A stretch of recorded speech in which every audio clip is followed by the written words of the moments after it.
आई news के programme leak से हटके जलोर में आज हम एक ऐसे ऑफिसर से मिलवाते हैं जो वर्तमान में जिला जेल अधीक्षक छिंदवाड़ा हैं, प्रतीक जैन साहब।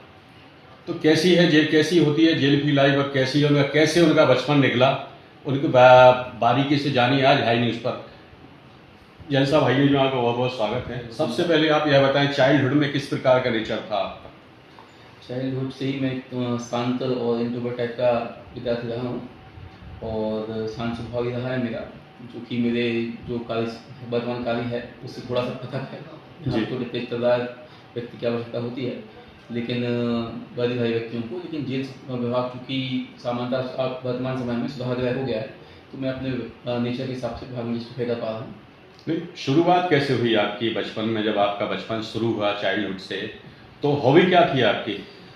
एक्चुअली मेरे माता पिता चूँकि शिक्षा विभाग से जुड़े रहे, माताजी टीचर और पिताजी प्रोफेसर रहे, तो जस्ट अपोजिट। तो दोनों के कारण मेरा हम सुबह से ही मन पढ़ाई में हमेशा लगा रहा जी। मैं एक पढ़ाई के प्रति गंभीर रहने वाला विद्यार्थी रहा बचपन से जी। और पढ़ाई में ही व्यस्त रहने के कारण अन्य एक्टिविटीज़ में थोड़ा कम इन्वॉल्व रहा मैं जी।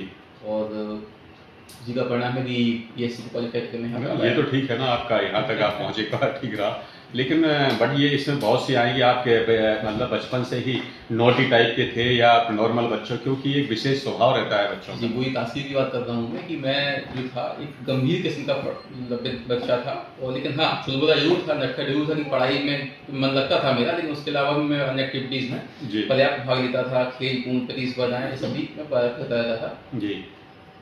तो प्राथमिक एजुकेशन शिक्षा कहाँ से हुई आपकी? मेरी प्राथमिक एजुकेशन जो हुई है वो मेरे ही गृहग्राम है, जो मेरा घुआरा जिला तो पड़ता है। घुआरा अभी वर्तमान में एक महिला क्रिकेटर क्रांति कुमार वहाँ से नाम रोशन किया उस गाँव का जी। तो मैं वहाँ से मूल रूप से पढ़ा हुआ हूँ। मेरी शिक्षा जो हुई है वो मूलतः शासकीय स्कूलों में हुई है। शासकीय स्कूल के हमारे यहाँ पे कुछ माध्यमिक विद्यालय रहा या नवोदय विद्यालय था। मैं कुछ समय 2-3 साल नवोदय विद्यालय में पढ़ा हूँ, उसके पश्चात वापस में शासकीय स्कूल में आ गया। तो मतलब मेरी एजुकेशन पूरी शासकीय विद्यालय में हुई है जी। एक बुंदेलखंड क्षेत्र खास करके छतरपुर क्षेत्र ऐसा माना जाता है थोड़ा बैकवर्ड टाइप का, पिछड़ा हुआ। उसके बाद आप इस प्रकार निकलना, और लेकिन आप तो काफी बदल चुका है छतरपुर जी। क्योंकि इत्तेफाक से कुछ भी मान लें, मैं भी कहीं ना कहीं कनेक्ट रहा हूँ छतरपुर से, इसलिए बारीकी से जानता हूँ। जी हाँ, बिल्कुल सही बोल रहे हैं आप, क्योंकि बुंदेलखंड का बहुत ही पिछड़ा क्षेत्र, बुंदेलखंड ही पिछड़ा क्षेत्र है जहाँ पे सूखा और गंभीर किसी समस्या के कारण वहाँ पे किसान लगातार पलायन करते रहते हैं, पलायन की सूचना मिलती रहती हैं, और अन्य शिक्षा वगैरह के क्षेत्र में भी काफ़ी पिछड़ा हुआ है। परंतु चूँकि मैंने आपको बताया कि मेरा परिवार शिक्षा क्षेत्र से जुड़ा रहा, तो माता पिता ने हमेशा मोटिवेट किया कि आप पढ़ाई लिखाई करने आगे बढ़ें, तो पढ़ाई लिखाई पे मेरा रुझान रहा। और दूसरी परिदृश्य भी है कि मेरे पहले भी मेरे घुआरा ग्राम से कुछ बच्चों ने अच्छा किया है एजुकेशन के क्षेत्र में जी। और वर्तमान में तो हमारा घुआरा एजुकेशन के साथ साथ खेलों के क्षेत्र में भी बहुत अच्छा कर रहा है, आर्मी के क्षेत्र में भी बहुत अच्छा कर रहा है हमारा घुआरा। तो इस कारण से हमारे चूँकि घुआरा का माहौल पढ़ाई के लिए अच्छा हो गया था, अनुकूल हो गया था, इस कारण पढ़ने का मुझे मौका मिल रहा है। अच्छा, इसके अलावा आपने क्या सोचा था, क्या थिंकिंग थी आपकी कि जेल अधीक्षक बने हैं, लेकिन और कुछ सोचा होगा आपने? IAS पैसा फर्स्ट प्रायोरिटी तो IAS होगी, फिर IPS। एक्चुअली क्या होता है कि ग्रामीण परिवेश के लोगों के लिए आवश्यक मतलब मुद्दा होता है, मुख्य मुद्दा होता है कि शासकीय सेवाओं को पकड़ना जी, है ना। तो मैं शासकीय सेवाओं के लिए पहले मैंने इंजीनियरिंग की और उसके बाद गेट क्वालिफाई करके मैं एक प्रोफेसर बनना चाह रहा था जी। लेकिन फिर जब मैंने अपनी इंजीनियरिंग कंप्लीट करने के बाद जॉब करना प्रारंभ किया, तो जॉब में मुझे वो सेटिस्फेक्शन नहीं मिला, मैं समाज के लिए कुछ नहीं कर पा रहा था जी। और तो मेरा मन हुआ कि मैं शासकीय सेवाओं में देखूँ, और वर्दी मुझे हमेशा से ही आकर्षित करती रही है। मतलब मेरे शुरुआती समय से मैं जब भी मेरे गांव से खाने के लोग निकलते थे तो मैं लोगों को देखता था, बच्चियों को देखता था, तो बड़ा ही उत्सुकता होती थी, बड़ा ही मन होता था कि मैं भी कभी जीवन में ऐसा अचीव करूं जी। तो मेरा मन हुआ, और मेरे उसी समय पे मेरे साथ वाले जो दोस्त थे उनका कुछ लोगों का सिलेक्शन PSC के माध्यम से DSP वगैरह पदों पर हुआ जी। तो मुझे भी लगा कि मुझे प्रयास करना चाहिए, और मैं अपनी जॉब को छोड़ के मैंने PSC का प्रयास किया और मैं PSC में आया। UPSC पे कभी फोकस नहीं करने का मौका मिला, लेकिन UPSC की पहली प्राथमिकता होनी चाहिए नए विद्यार्थियों के लिए, क्योंकि UPSC आपको एक वहाँ शुरुआत करने का मौका देता है जहाँ से आप कुछ ऐसे निर्णय ले सकते हैं जिसका इम्पैक्ट समाज पे व्यापक तौर पर पड़ सकता है। लेकिन ये आपको बहुत इम्प्रेस किया पुलिस की वर्दी ने, लेकिन एक जेल अधीक्षक होना और पुलिस होना काफ़ी डिफरेंट है। क्योंकि मैंने एक पंडित जी का इंटरव्यू लिया था, तो उनसे जब उनके फर्स्ट में उनकी शादी के देखने लड़की वाले आए, तो मुझे आप लड़का क्या करता है, बोले जेल में है। तो गेट से ही लौटने लगे थे लड़की वाले। तो ऐसा वाकया भी होता है कभी कभी? नहीं, कई बार वाकया ऐसा होता है कि प्रारंभिक समय का एक मुझे निदान याद है कि जब मैं कहीं से बस से जा रहा था जी। और किसी का चर्चा हो रही थी, मैं हो रही थी चर्चा मेरी, तो फोन पर बोला मैंने कि जेल से वापस आ रहा हूँ जी। तो मैंने फोन पर बोला था कि जेल से वापस जा रहा हूँ, तो मेरे बाजू में जो व्यक्ति बैठा था वो उठ के वहां से चला गया तो जेल का भय तो अजीब सा एक भय तो रहता है लोगों के मन में, तो ऐसा मेरे साथ भी हुआ है। तो फिर मैंने उसको जेल तक बदल के मैंने ऑफिस से आ रहा हूँ जा रहा हूँ बोलना शुरू कर दिया क्योंकि ये ऐसे ना हो, दोहराया ना हो। आज भी क्या है कि एक जेल को लेके एक नकारात्मक धारणा समाज में है जी। और नकारात्मक धारणा इसलिए क्योंकि जेल का पहले जो स्वरूप था वो बड़ा ही भयावह कह देने वाला था। जेलों को पहले एक प्रताड़ना का स्थान माना जाता था, बिल्कुल। लेकिन अब वो परिवेश बदल चुका है। जेल अब सुधारात्मक संस्थाएं हो गई हैं। आज ऐसे ऐसे खूंखार व्यक्ति जो बाहर समाज के लिए पुलिस के लिए भी खतरा बन जाते हैं, वो जेल में आने के बाद शांत स्वभाव अपना लेते हैं और जेल के माहौल में ढल के कुछ यहाँ से अच्छा करके बाहर निकलते हैं। और ऐसे कई मैंने देखा है जेलों में बंदियों को जो बड़े बड़े नामी व्यक्ति रहे हैं, लेकिन जेल से बाहर निकलने के बाद समाज में घुल मिल गए और समाज का अंग बन गए। इसको आप क्या मानते हैं, किस्मत या कर्म? क्योंकि मैंने एक कॉल लिया था एक इंटरव्यू, सलीम खान थे भोपाल में, उनको तो किस्मत में उनने इतना बचने की कोशिश की, लेकिन किस्मत में कहीं ना कहीं जबरदस्ती पुलिस में डाल दिया था बिल्कुल। मेरा पहला इंटरेस्ट तो पुलिस विभाग ही था जाने का, है ना, क्योंकि उसका कार्य फील्ड पे व्यापक है।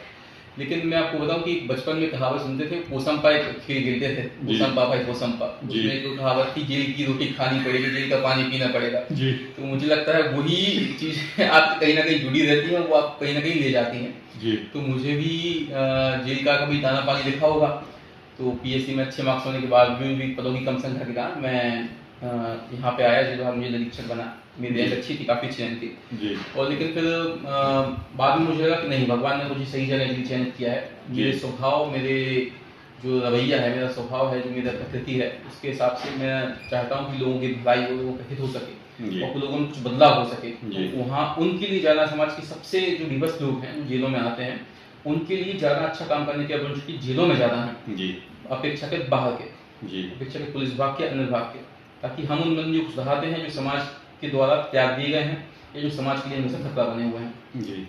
अच्छा, क्या फर्क पाते हैं, क्योंकि जेल एक ऐसी जगह है यहाँ सब प्रकार के लोग आते हैं और कई दफ़े देखा है सब एकदम निर्दोष होने के बाद भी जेल आते हैं, तो आप उन्हें किस प्रकार सिंपैथी देते हैं, किस प्रकार बदलाव करते हैं? देखिए, कितना भी मजबूत व्यक्ति हो, जेल का नाम सुनते ही और जेल के बाहर आते ही वो टूट जाता है, उसमें भय व्याप्त हो जाता है।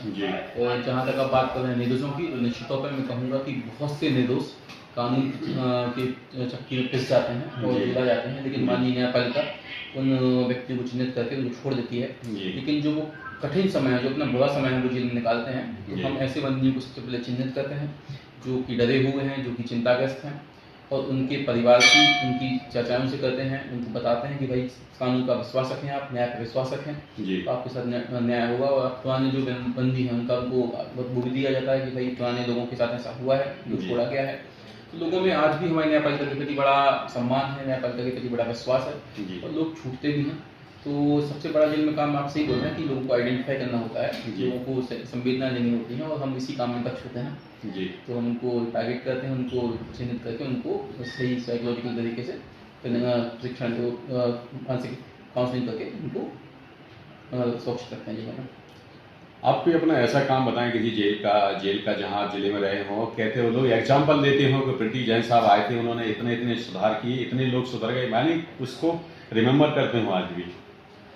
देखिए, मेरी इसके पहले मैं 3-3.5 साल लगभग टीकमगढ़ जेल में रहा हूँ। टीकमगढ़ जेल आपको पता ही, सब बोल रहे हैं, बुंदेलखंड एक पिछड़ा क्षेत्र है, तो निश्चित तौर पर टीकमगढ़ भी बड़ी पिछड़ी क्षेत्रों में थी और बड़ा पिछड़ा क्षेत्र था। बंदी भी वहाँ काफ़ी गरीब थे, करीब कई दशक के थे, और हमारा वहाँ फोकस रहा कि बंदियों को मूलभूत सुविधाएं मिल सकें, मूलभूत बंदियों की आवश्यकताएं पूरी हो सकें, और बंदियों को एजुकेशन के माध्यम से हमने सुधारने का प्रयास किया।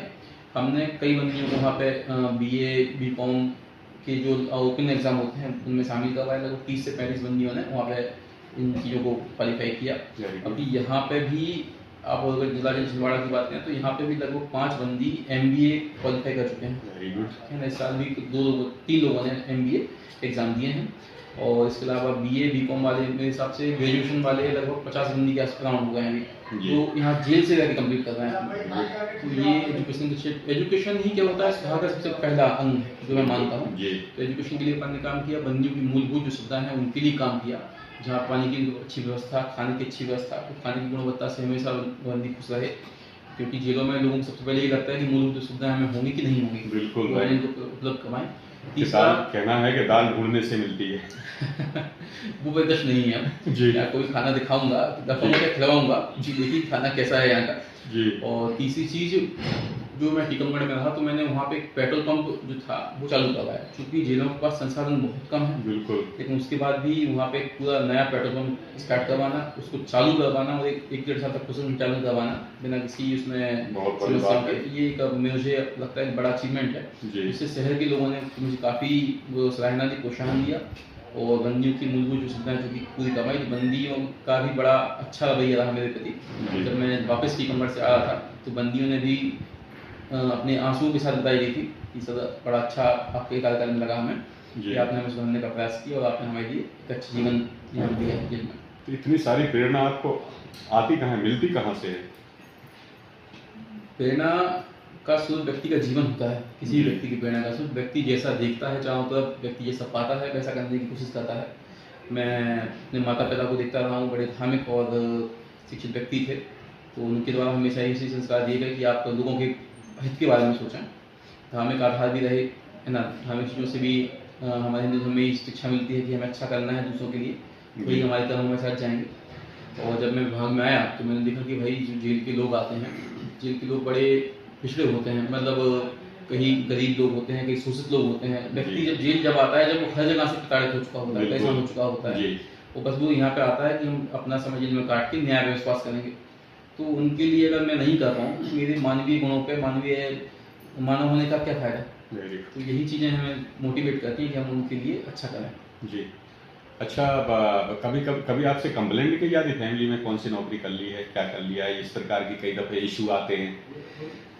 मुझे एक किस्सा याद है कि जब मेरा सिलेक्शन हुआ PSC में जी, फाइनल डेट आया, ये पोस्ट आती हैं कि कौन सी पोस्ट आपको आवंटित हुई है जी। तो पोस्ट आई तो मैंने पापा को बताया कि मैं जेल अधीक्षक के तौर पर चिन्हित हो गया जी। तो क्योंकि पिताजी प्रोफेसर हैं, तो उनका पहला ये था कि तुम ये बने, बड़ा अच्छा है, बड़ा प्रसन्नता हुई मुझे, लेकिन प्रोफेसर बनते तो ज़्यादा मजा आता। तो मतलब कई बार लोगों को लगता है कि भाई कहाँ पे हैं आप, तो आप जैन हैं, जैन धर्म में थोड़ा सा क्या है कि बहुत ज्यादा वो है हिंसा को बड़ा वो मानते हैं, तो जो जेल नाम सुनते ही लोग हिंसा होने लगते हैं कि जेल है तो मार पीटी करनी पड़ेगी, करना पड़ेगा। सही बात है। लेकिन चूंकि जब परिवार के लोग समझे मेरे काम को, समझे मेरे स्वभाव को देखते हुए, उन्होंने जब देखा कि मैं ऐसा काम कर रहा हूँ, बंदियों के हित में काम कर रहा हूँ, समाज के लिए कुछ अच्छा बदलाव का प्रयास कर रहा हूँ, तो अब बड़े खुश हैं सभी कि तुमने एक अच्छा पद चुना है। वेरी गुड जी। अच्छा, आप तो स्मार्ट हैं, यंग हैं और देखने में भी अलग हैं, तो आपकी फैमिली कैसे बनी? क्या लव मैरिज की या अरेंज मैरिज? नहीं, परिवार जो होता है सबसे बड़ा चयन करना बड़ा सब कठिन काम होता है जी। और आज के समय में वैसे ही पारिवारिक बिंदु बहुत आते रहते हैं। बिल्कुल। मेरी वाइफ जो है वो मेरे साथ में तैयारी कर रही थी। अच्छा। और हम लोगों की अंडरस्टैंडिंग बहुत अच्छी थी जी। और चूंकि हमारे परिवार आपस में परिचित थे तो परिवार के द्वारा अरेंज मैरिज का प्रस्ताव रखा गया था और अरेंज मैरिज हुई हमारी जी। और अभी वर्तमान में मेरी छोटी सी बेटी भी है जो शादी की है। बड़ा अच्छा परिवार का साथ मिला मुझे। तो अभी कहाँ पर है पोस्टिंग, कहाँ पर है? नहीं, मैडम ने तैयारी BSc की है। अच्छा, की है, लेकिन अब चूंकि घर के जवाबदारियों को निरंतर नहीं है, ये बहुत बड़ी बात है इस प्रकार का त्याग होना आज के समय में। वो भी बिल्कुल मेरी वाइफ ने मेरा बहुत साथ दिया है, तैयारी के समय भी दिया है और आज भी मेरा बराबर साथ दे रही है जी। कंधे से कंधा मिलाकर चलती हैं, तो उनके लिए मैं हमेशा आभारी रहूँगा जी। अच्छा, आज का युवा जरा सी प्रॉब्लम आने पर होपलेस हो जाता है, कभी कभी उसको ये लगता है कि सुसाइड जैसे कदम भी उठाने लगता है, तो आज की युवा को क्या करना चाहिए? क्योंकि शॉर्टकट रास्ता अपनाना चाहते हैं और शॉर्टकट जैसा कोई रास्ता नहीं होता। मैं केवल इतना बोलूँगा, मैं खुद अपने जीवन का एक एग्जांपल दूंगा जी। कि चूँकि मैं एक बहुत मिडिल क्लास परिवार से हूँ, शिक्षा विभाग में टीचर सामान्य सैलरी पर निर्भर करते हैं जीवन का, और मैं एक ग्रामीण क्षेत्र से सामान्य पृष्ठभूमि से रहा हूँ जिनके लिए नौकरी ही जीवन में सब कुछ है। जी। ठीक है, नौकरी को प्राप्त करना सब कुछ है। मैंने पीएससी में क्वालिफाई करने के पहले मेरा एमपी फॉरेस्ट सर्विस के लिए मैंने बहुत एग्जाम दिए, कम से कम मैंने 30-25 एग्जाम दिए होंगे जी। संभवतः है कि 30 शायद है ना, शायद ही कोई एग्जाम क्वालिफाई हुआ हो मेरा, जी। मतलब व्यापम में छोटे एग्जाम भी क्वालिफाई नहीं कर पाया मैं जी। लेकिन मैं सोच थी कि मुझे कुछ बनना है और मैं लगा रहा, मैंने अपनी हार नहीं मानी। एमपीपीएससी में इस पद पर जाने के पहले मैं एमपी फॉरेस्ट सर्विस के लिए क्वालिफाई हुआ था, नंबर अच्छे थे, सब अच्छा था, हो सकता था मैं एमपी फॉरेस्ट में एसीएफ या रेंजर बन जाता, लेकिन उसी के पहले मेरा एक एक्सीडेंट हो गया। मेरे पाँव के दोनों लिगामेंट टूट गए, है ना, दोनों पाँव इंजर्ड थे मेरे। मैंने पाँव पे, उसमें फॉरेस्ट में रनिंग होती है फिजिकल एग्जाम में, मैंने रनिंग की थी पैदल चल के 24 किलोमीटर की, मैं कर नहीं पाया था पूरी, लेकिन पाँव पे मैं उस टाइम पे प्लास्टर बांध के मैं चला था, दोनों पाँव घुटने से मुड़ते नहीं थे फिर भी चला था। तो नौकरी की तलब होती है और डेडिकेशन से, लेकिन नहीं सिलेक्शन हुआ, लेकिन मैंने हार नहीं मानी। मेरा बस एक मोटिव था कि आप कर्म करते रहिए, है ना, आप कर्म करते रहिए, ऊपर वाला देखता है, जरूर देखता है आपके कर्मों को, आपके अच्छे कार्यों को, आपकी मेहनत को, और उसका परिणाम आपको देता है। और जैसे ही मेरे साथ हादसा हुआ, मैं बाहर हुआ, उसके कुछ दिनों बाद ही, लगभग 2 महीने बाद ही मेरा फाइनल सिलेक्शन। यानी इस बात को मानते हैं आपके ऊपर वाले ने, प्रभु ने कुछ अच्छा सोच रखा होगा। निश्चित होता है, ईश्वर आपकी मेहनत को कभी नहीं छोड़ता। आपके, अगर आपने ईमानदारी से प्रयास किए हैं तो आपको सफलता मिलेगी, और जरूर सफलता मिलेगी, ये मैं हमेशा बोलता हूँ, और मैं अपने जीवन में इसको आजमाया है जी, है ना। तो इसी का परिणाम है कि मैं आज इस पद पे हूँ, मैंने हार नहीं मानी। तो बच्चों के लिए मेरा यही मैसेज है कि आप लोग भी लगातार प्रयास करते रहें, कभी हार ना माने, क्योंकि अगर आप कोशिश करते रहेंगे तो ईश्वर आपको तो दिख ही रहा है, तो आपको खुद भी दिख रहा है, कुछ नहीं तो आप ज्ञान तो ले ही रहे हैं ना, तो ज्ञान कभी व्यर्थ नहीं जाता जी। तो जो ज्ञान है आपका, वो आपको कहीं ना कहीं जीवन में सफलता दिलवाएगा, इस किसी प्रशासनिक सेवा में नहीं दिलवाएगा, अन्य सेवा में दिलवाएगा, लेकिन आपको दिलवाएगा जरूर, आपको आपकी योग्यता के अनुसार आप चीजें प्राप्त होंगी। अच्छा, जहाँ तक मेरा सोचना है कि आप एक ऐसे पद पर बैठे हैं, अगर किसी की आपने लाइफ को चेंज कर दिया, तो फिर आपको किसी यज्ञ या पूजा पाठ की जरूरत नहीं है। सबसे बड़ा पुण्य जो है तो यही है, किसी की आप लाइफ ऐसी जगह बैठ के लाइफ बदल रहे हैं। बिल्कुल सही बोल रहे हैं आप। किसी के जीवन में बदलाव करना ही सबसे बड़ा बदलाव है। अगर किसी को गलत रास्ते से व्यक्ति को हमने सही रास्ते पर ला दिया तो सबसे बड़ा बदलाव माना जाता है वो। मुझे टीकमगढ़ का एक किस्सा याद है, मैं व्यक्ति का नाम एक्सपोज नहीं करूंगा, नाम नहीं लूंगा यहाँ पर। जेल में बड़ा उपद्रवी व्यक्ति था वो, जब जेल के बाहर था, और वो 3-4 लोग थे, ग्रुप था उनका। जब जेल में थे तो मैंने एक बार उनके ऊपर कार्रवाई की, और एक उसके बाद उनको प्यार से समझाइश दी, बैठ के कई बार उनसे बैठ के काउंसलिंग की जी। पता नहीं मेरी कौन सी बात उनके मन में बैठी, कौन सी बात उनके मन में लगी, और जब मैं यहाँ पे आ रहा था वापस, तो उसके पहले वो एक दिन मेरे घर पे आए, 4-5 लोग थे, पूरा ग्रुप था उनका। तो वो मेरे घर पे आए, मेरे पहुँच हुए, बोले सर आप छोटे हैं और आप अभी नए हैं, लेकिन सर मैंने आपकी जो बातें सुनी तो मुझे लगा कि आपका सर जो आपने मुझे सही रास्ता दिखाया, उस रास्ते के कारण मैं जीवन में कुछ कर पाया सकारात्मक। आज मैं 2 साल हो गए मुझे जेल में से निकले हुए, सर आज भी एक भी केस नहीं लगा 2 सालों में मेरे ऊपर। पहले मेरे पास ऊपर 30 केस थे, और अब मेरे पास एक भी केस नहीं मेरे ऊपर नया। और साथ ही साथ में सर इससे क्या हुआ कि मैं परिवार को समय दे पाया, अपने बच्चों को समय दे पाया, मैं देख पाया जीवन की कीमत क्या होती है। जो आपने मुझे बताया उसका इम्पैक्ट पड़ा मेरे ऊपर, और मैं सर मुझे अच्छा इंसान बनाने के लिए आपका बहुत बहुत धन्यवाद। तो उसने जब मुझे ये बोला तो मेरे आंखों में आंसू आया कि मेरी वजह से किसी व्यक्ति के जीवन इतना बदला। उसकी पत्नी भी उसके साथ आई थी, तो उसने भी मुझे धन्यवाद दिया। तो बड़ा प्रभाव मुझे, बड़ा मतलब अंत दिल को ये बात छू गई। तो यही मुझे कहती है कि भाई आप लगातार काम करते रहो, एक व्यक्ति का भी जीवन बदले, लेकिन जीवन बदलना चाहिए काम से। भाई ये तो बहुत आपने हिंसा वाले क्षेत्र में अहिंसा से इतना बड़ा काम किया, छोटी मोटी बात थोड़ी है। हृदय परिवर्तन बापू जी का सिद्धांत है, महात्मा गांधी जी बोलते हैं, हृदय परिवर्तन ही व्यक्ति को बदल सकता है, वही अच्छे उसका आधार है, जीवन का आधार है। प्रयास करते हैं कि किसी व्यक्ति का हृदय परिवर्तन हो। अच्छा, आजकल सोशल मीडिया का दुरुपयोग बहुत होने लगा, और सोशल मीडिया को लेकर खास करके हमारा युवा क्या बच्चे भी काफी भटके हुए हैं। माँ बाप जरा सी कंडीशन ये हो गई है, अगर 2 साल का बेटा है तो माँ उसे चुप करने के लिए मोबाइल पकड़ा देती है, वहीं से शुरुआत हो जाती है।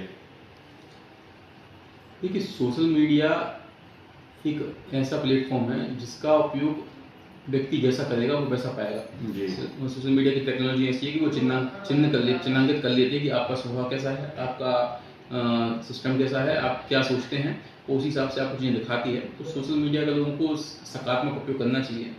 और मैं तो कहता हूँ कि जो बच्चे एजुकेशन के लिए तैयारी कर रहे हैं अभी, उनको जितने समय तक वो उस फील्ड में हैं तब तक सोशल मीडिया से दूर रहना चाहिए। और माता पिताओं को भी ये देखना चाहिए कि आपका बच्चा देख क्या रहा है, क्या प्राप्त कर रहा है, क्या सीख रहा है सोशल मीडिया से। क्योंकि यदि आप मॉनिटर नहीं करेंगे तो सोशल मीडिया आपको कब गलत रास्ते पे ले जाए ये आप भी वो चिन्हित नहीं कर पाएंगे। क्योंकि जो घड़ा होता है, घड़े को शेप दिया जाता है ना, वो घड़ा वैसा बन जाता है। तो जो नए बच्चे होते हैं, छोटी एज के बच्चे होते हैं, उनमें कोई सोच नहीं होती खुद की। तो यदि उनको सोच लगातार वही सोच दी जाए सोशल मीडिया के माध्यम से, तो उनकी सोच वैसी हो जाती है। तो आजकल जो समाज में कट्टरता बढ़ रही है, जो समाज में व्यवस्था लोगों में आपदाएँ आ रही हैं, उसका कारण मेरे हिसाब से मुझे लगता है सोशल मीडिया भी बहुत हद तक है। तो सोशल मीडिया का उपयोग करिए, लेकिन सीमित करिए, उपयोग करिए। उसमें आप बहुत ज़्यादा इन्वॉल्व नहीं रहिए और अपने तर्क और वितर्क की क्षमता को बढ़ाइए, ताकि आप जो देख रहे हैं सोशल मीडिया पे, क्या वो सही है या गलत है, इसका फैसला आप स्वयं ले सकें। जी। अच्छा, आज के युवाओं को भटकने से कैसे रोका जा सकता है? क्योंकि भटक बहुत ज़्यादा रहे हैं और क्राइम करना आम बात हो गई है उनके लिए, जरा सी लालच या कुछ।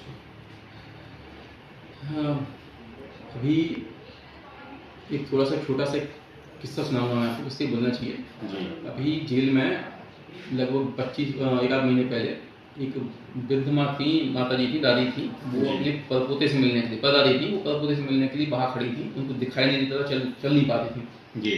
ठीक है, तो वो बाहर खड़ी थी, बैठी थी, रो रही थी कि हमारा मोड़ा से हमको मिला दो। तो हमने पता चला हमारी, तो हमने उनको अंदर बुलाया, उनके परपोते से उनको यहीं इसी चेयर पर उठा के मिलवाया मैंने उनको। जब वो परपोता आया तो परपोता उनको देख के हवा के दो पड़ा कि अम्मा गलती हो गई, बहुत बड़ी गलती हो गई, हम बचा लो, हमको आता है, गलती हो गई। तो जब वो मछली गई तो मैंने बच्चे से पूछा हुआ क्या था, तो उसने बताया कि साहब हमने देखा, टीवी में देखते रहे हम कि मुन्ना क्या नाम, मुन्ना भाई और क्या जो भी होते हैं, जो है ना, ये मतलब जितनी भी आजकल हिंसात्मक सीरियल आ रहे हैं, उनको देख के बड़ा बच्चा को क्या हो गया, वो एक्साइटेड हो गया, प्रभावित हो गया। उसने, उसके दोस्तों की लड़ाई हुई, उसने कट्टा उठा के चला गया, वो उसने फायर कर दिया, उसके ऊपर 3 साल लग गया। ठीक है, अब लेकिन जब वो घटना घटित रही, उसके बाद ना उसका कोई दोस्त, ना वो बुलाने वाला, ना कोई सहयोगी, कोई उसके पास नहीं आया। अब वो जेल में टोटली अकेला है। और सफर कौन कर रहा है? उसके परिवार के लोग, उसकी माता, उसके पिता, जो जेल के बाहर घंटों खड़े रहते धूप में कि मैं अपने बच्चे को एक बार देख लूं, है ना। वो बच्चा जो जेल में फंसा है, पूरा जीवन खत्म हो गया। अगर सजा पड़ेगी 10-20 साल की सजा हो जाएगी, 30-40 साल का हो जाएगा जेल का जीवन, उसका जीवन खत्म। तो आज के बच्चों को केवल यही सीख है कि भाई अपने दिमाग का उपयोग करें। जब बुरा समय आता है तो कोई आपका साथ नहीं देगा। ये जीवन है, असली जीवन है। यहाँ पे कानून भी है, यहाँ पे न्यायपालिका भी, यहाँ पे जेलें भी हैं, यहाँ प्रशासन भी है ना। ये कोई फिल्म नहीं है कि आपने कुछ किया और लोग आप भूल जाएंगे, आपने गोली चलाई और आप निकल जाएंगे। अगर यहाँ पे आप एक गोली चलाएंगे तो हो सकता है सामने से भी गोली चल जाए, है ना, आप खत्म हो जाए, आपकी कहानी खत्म हो जाए। तो शासन प्रशासन सब कुछ है। यदि आपके साथ कुछ गलत होता है तो आप शासन प्रशासन के पास जाइए, न्यायपालिका के पास जाइए। अपने हाथ में कभी भी कानून अपने हाथ में मत लीजिए, है ना। ये असली फिल्म है, यहाँ पे आपको इसमें रीटेक नहीं होता, इसमें आपका कभी दूसरा मौका नहीं मिलता आपको रीटेक का। तो अच्छे काम करिए, अच्छे जीवन को जिए, पढ़ाई करिए और अपना या जिस फील्ड में लगता है वो काम करिए और आगे बढ़िए। लेकिन कभी भी हिंसात्मक चीज़ों में या किसी फिल्मों के प्रभाव में या सोशल मीडिया के प्रभाव में आके गलत फैसले मत लीजिए, क्योंकि ये सफ़र आप किसको करना है, आपको, आपके परिवार। अगर कभी आपको मौका मिले किसी मूवी में जाने का तो क्या रोल पसंद करेंगे? अगर कभी मुझे मूवी मौका मिलता है जाने का तो मैं एक जेलर अधीक्षक या जेलर ही बनना चाहूँगा। और वो जो पुराना डायलॉग था ना कि हम अंग्रेजों के ज़माने के जेलर हैं, उसको बदलना चाहूँगा। उसको उस जगह बोलना चाहूँगा कि हम आज के जेलर हैं, आज के ज़माने के जेलर हैं, जो काफ़ी पोलाइट है। तो आज के ज़माने के जेलर नहीं है, आज के ज़माने के जेलर महात्मा का काम कर रहे हैं, जो कि लोगों के जीवन में बदलाव का प्रयास कर रहा है। तो मैं आज के व्यक्ति को ये बताना चाहूँगा कि अंग्रेजों के ज़माने की सरकार नहीं, आज की बहुत कुछ बदल जगह है, पुलिस भी और जेल भी। बिल्कुल, पुलिस भी बदल गई, जेल भी बदल गई है, शासन भी बदल गया है। अब शासन चाहता है कि लोग अच्छे क्षेत्र में आए, अच्छा काम करें, और अब टॉर्चर नहीं करना चाहता। अब क्या करना चाहता है, लोगों को बदलना चाहता है। एक वक्त था जब थानेदार बुलेट लेके आता था तो दूर दूर तक 20 किलोमीटर तक के धान खत रोड सोनी पड़ जाती थी, लेकिन आज वो सिचुएशन नहीं है। तो बस वही है कि मैं अगर कभी रोल मिलता है तो मैं वही चाहूँगा कि क्योंकि मैंने इंटरव्यू लिया था सुशोभन बनर्जी जी का, वो काफी फिल्मों में इंटरेस्टेड थे, उनकी वाइफ भी इसी क्षेत्र में है जी। सुना होगा आपने सुशोभन बनर्जी जी? सुशोभन बनर्जी साहब हमारे विभाग में एडीजी के तौर पे अपनी सेवाएं दे चुके हैं ना, अभी इसके पहले थे और बड़े अच्छे अधिकारी रहे। उनसे एक मुलाकात का मौका मिला था मुझे सागर में जी, और उनकी मैं पोलाइटनेस देख, उनकी हम्बलनेस देख के बहुत प्रभावित हुआ जी। बहुत ही अच्छे अधिकारी थे और मतलब अधिकारी हैं, और आशा करते हैं कि हमारे कभी जेल महानिदेशक के तौर पे अपनी सेवाएं हमारे विभाग में दें तो हमें उनका साथ काम करने का फिर से मौका मिलेगा। Very good. लेकिन अच्छा, किस प्रकार की मूवी पसंद है आपको वर्तमान में? एक्चुअली मैं साइंस फिक्शन मूवीज देखना पसंद करता हूँ, है ना। बाकी मुझे ज़्यादा इंटरेस्ट नहीं है कि लव स्टोरीज में या इन सब चीज़ों में चलता है आजकल के ट्रेंड में, ना मुझे ज़्यादा हिंसात्मक चीज़ें पसंद हैं। मैं सामान्य सी मूवी चाहता हूँ कि जो 3 घंटे मेरे को इंगेज करे, 2 घंटे जितनी देर समय मूवी चल रही है उतनी समय मैं इंगेज रहूँ, और उसके बाद मैं वास्तविक दुनिया में आ जाऊँ कि मैं इस दुनिया का भाग हूँ, ना कि उस साइंस फिक्शन की उस दुनिया का भाग हूँ जहाँ पे क्या नाम है मिर्जापुर सीरीज का भाग हूँ कि जहाँ पे गोलियाँ चल रही हैं, कट्टे चल रहे हैं, आदमी मर रहे हैं और जीवन खत्म हो रहा है। जीवन का सृजन करना है, जहाँ पे जीवन का सृजन हो रहा है वैसी मूवीज देखने में मुझे ज़्यादा आनंद आता है, न कि जीवन जहाँ पे खत्म हो रहा है उनको देखने में।